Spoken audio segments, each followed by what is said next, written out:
Mga puso, ilang bata po nabibiktima ng kidnapping dahilan para mag-alala ang kanilang mga magulang. Tulad na lang ng isang ginang na hinabili ng kanyang anak sa isang kaibigan sa loob ng 7 buwan. Anong legal na aksyon ang pwedeng gawin niya? Narito at bibigyan kasagutan niya ng ating kapuso sa batas, Attorney Gabby Concepcion. Sa tala ng Philippine National Police noong nakaraang taon, tila nakakabahala ang bilang ng mga batang biktima ng krimen. At isa na rito ang kidnapping. November 22, 2012 nang nawala ang 4 na taong gulang na anak ni Promise Joy Trino na si Rafael.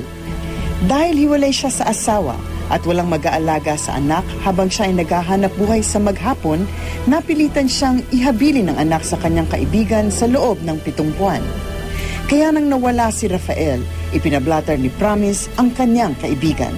Ano po bang legal action na pwede kong ilaban dun sa nagbabantay sa anak ko? Siyempre sa ilalim ng batas natin, ang Revised Penal Code, of course kidnapping yan kasi wala siyang pahintulot na kunin ng anak mo.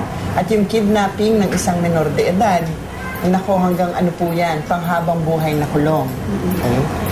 Ngayon, kung yung tatay naman ng anak mo, actually sa ilalim kasi ng batas natin, kasal ba kayo ng ama ng bata? Hindi. Ang isang bata na hindi kasal ang mga magulang or sa ilalim ng batas natin, illegitimate ang status, ang talagang nakalagay sa batas na may dapat na custody sa batang yan at may parental authority ay ikaw, ang nanay. Minsan ba, minubugbog niya yung anak ko. Ako. So ang kaso pala, laban dyan sa... Child abuse. Oo, huwag na natin siyang tawagin kaibigan kasi mukhang hindi siya talaga kaibigan. But of course, yung ganyang pananakit ng bata, diba? Hindi lang siya isang kaso para sa physical injuries laban sa anak mo. Ito din ay kaso sa ilalim ng Republic Act 7160 or yung Child Abuse Law. Of course, yung pananakit ng bata, pambubugbog, yan ang usual form ng abuse na alam natin, of course. Pero sa ilalim ng batas, maraming klaseng pang-aabuso sa bata.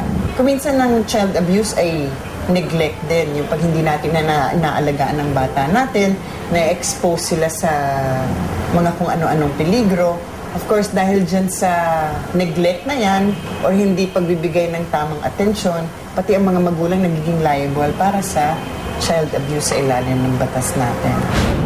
Sa dumaraming bilang ng mga batang nawawala, maalarma sana ang mga magulang at puspusang bantayan ng kanilang mga anak. Tandaan, ang kapakanan at kaligtasan ng mga bata ay laging responsibilidad ng mga magulang.